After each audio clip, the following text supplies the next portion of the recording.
So let's cover the slides now. So we are discussing about chapter 6, interest rate futures.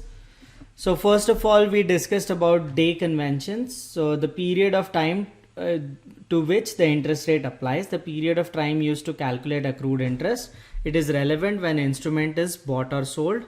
So we have discussed when it is a treasury bond, we use actual number of days between the period divided by actual number of days in the period. And corporate bonds, we use a convention 30 days for every completed month plus additional days divided by 360. Money market instruments, we use convention actual days divided by 360. Example, if a bond pays 8% actual in a period, 4% is earned between coupon payment dates. Accruals on actual basis, when coupons are paid on 1st of March and 1st of September, how much interest is earned between 1st of March and 1st of April. So you can easily calculate it. So take 1st of March and 1st of April as actual time period divided by the actual number of days between coupon period and then multiply it by 4%. Okay. Same way 8%, 30 and 360 is used. Assume 30 days are between months. So March is getting over, April is getting over, so 60 days are getting over and divided by 4%. And if T-bill actual and 360 is used, 8% is earned in 360 days. Accrual calculated by dividing actual days by 360. How much interest is earned between 1st of March and 1st of April. So let's see how many days of interest are earned between February 28th and March when the convention is actual divided by actual and 30 divided by actual. So generally when actual dates are used, you get additional compounding. When 30 days are used, you get additional compounding because actually there are 28 days in Feb. So if actual days are used, you will only use 28, right? But if 30 days convention is used, you will count it as 30. So whenever corporate bonds are involved, the interest rates are generally little bit higher. Then P is equal to price of a treasury bill equals to 360 by N, 100 minus Y, where Y is the quoted yield, 360 is number of days, N is the period for which the bond is there. So 360 by N, 100 minus Y, P is the quoted price of the bond. Now cash price is different than quoted price. Cash price equals to quoted price plus accrued interest. So this is important. Cash price of any bond is equals to quoted price plus accrued interest.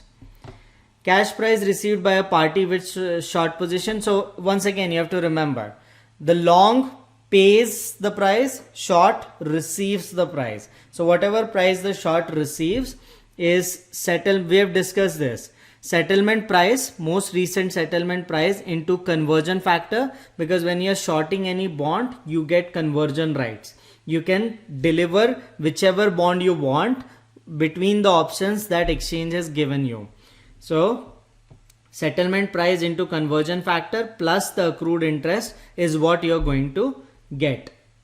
Example, if settlement price is 90 and conversion factor is 1.38, the accrued interest on the bond equals $3, then the price that you're going to receive is quoted price multiplied by conversion factor. So 90 into 1.38 plus the accrued interest $3. So you're going to get 127.20 per $100 of principal.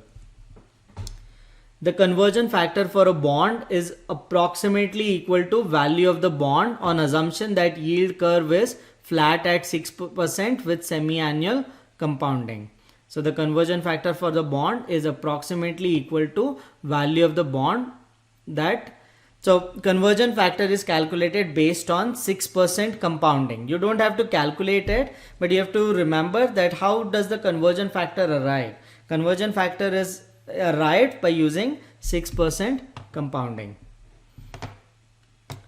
Now T-bills and T-notes, factors that affect the future price. Delivery can be made at any time during the delivery month. any range of eligible bonds can be delivered, and there is a wildcard play. What does that mean? If you're short, the short has the right to deliver whichever bond he wants between the set of options given by the exchange. So you get flexibility. And what is a wildcard play? Wildcard play means the delivery happens at 2 p.m. but you can actually deliver the bonds the next day too. So you can play the interest rate between today and tomorrow. That is the option that shorts get. What is a euro dollar? A euro dollar is a dollar deposit in a bank outside United States. Euro dollar futures are futures on a 3-month euro dollar deposit rate. So effectively it is a bond for 3 months, right? Where the interest rates is determined by the market.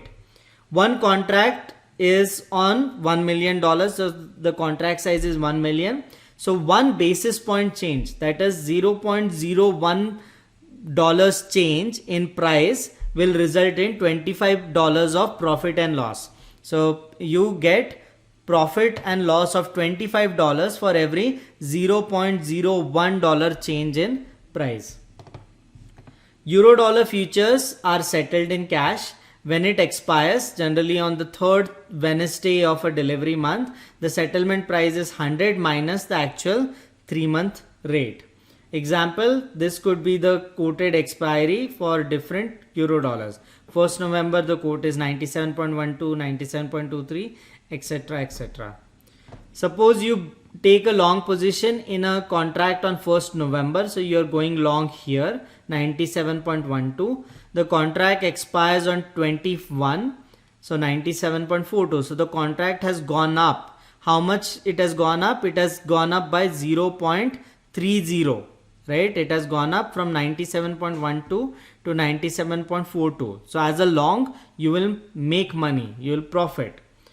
The prices are shown. How much gain or loss will you make on the first day, on the second day, and whole time until expiry? So on November 1, November 1, the yield, the contract size is 100 minus 97.2, 82.87. So effectively what does that mean is, if the price goes from 97.42 to 97.12 to 97.42, the gain that you will be making is, it has moved 30 points.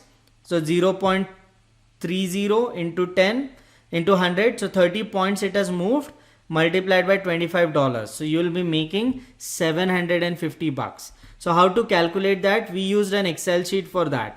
The formula is point movement multiplied by 100 multiplied by 25.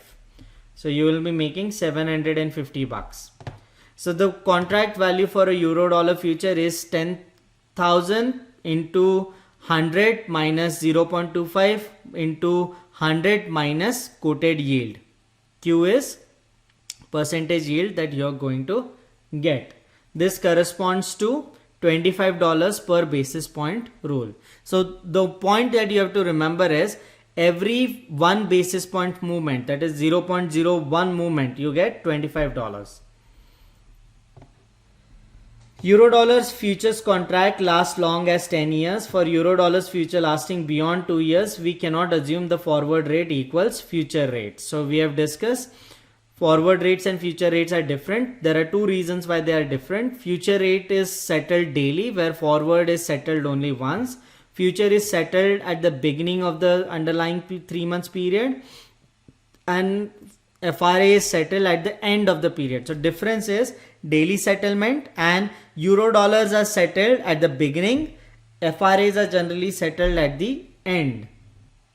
So we discussed that forward rates can be calculated using future rates. So formula is future rates minus 0.5 standard deviation of interest rates, time of euro dollars into time of FRA. T1 is the start of the period, T2 is the end of the period. So start of the period multiplied by end of the period. We did this in that Excel sheet. Standard deviation of interest rates change is sigma. So if you calculate, generally euro dollar futures that expire in 2, the convexity adjustment. So adjustment almost doubles as the time period increases. So what does this mean? As the time period increases, the difference between forward rate and future rate increases. So if you see, for 2 years the difference is only 3.2 basis point, but for 10 years it is 73.8 basis point. So as the time increases, the difference between forward and future rate increases a lot. Then we discussed about duration. What is duration? Duration is sensitivity to interest rate. So they have given a whole derivation which you don't need to follow. The only thing you have to remember is that formula. So formula is number of future contracts you want to hedge equals the size of position you have multiplied by the duration of your portfolio divided by size of future contract into position means duration of future contract. We discussed it in Excel. Duration matching. This involves hedging against interest rate risk by matching durations of assets and liabilities. It provides protection against small parallel shifts in zero rates.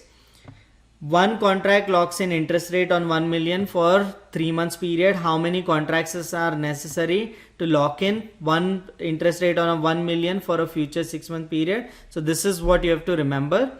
So number of contracts equals size of your portfolio into duration of your portfolio divided by size of future contracts into duration of future contracts. So they have given an example. So 10 million portfolio duration is 6.8 years and you're hedging using price future contract of 93,062 and duration is 9.2 years. So 10 million into 6.8 divided by 93,062.50 into 9.2. So number of contract comes to 79.42. Limitations of using duration hedging. It only assumes parallel shift. So what is parallel shift? Parallel shift means all zero curve, the entire zero curves reacts in the same way. It means the short-term bonds and long-term bonds react in the same way to interest rates. But that's not the case. Short-term bonds are much more volatile than longer-term bonds. That's the reason the shifts are generally not parallel.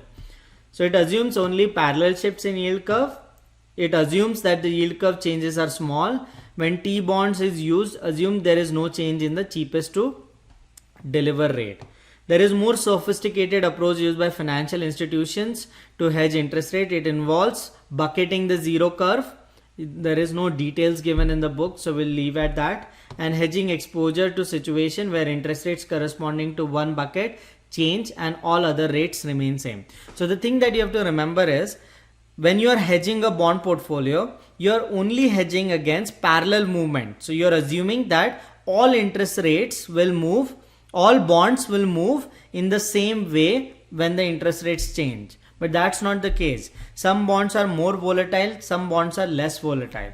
So non-parallel shifts are not hedged when you're using hedging in bond portfolio.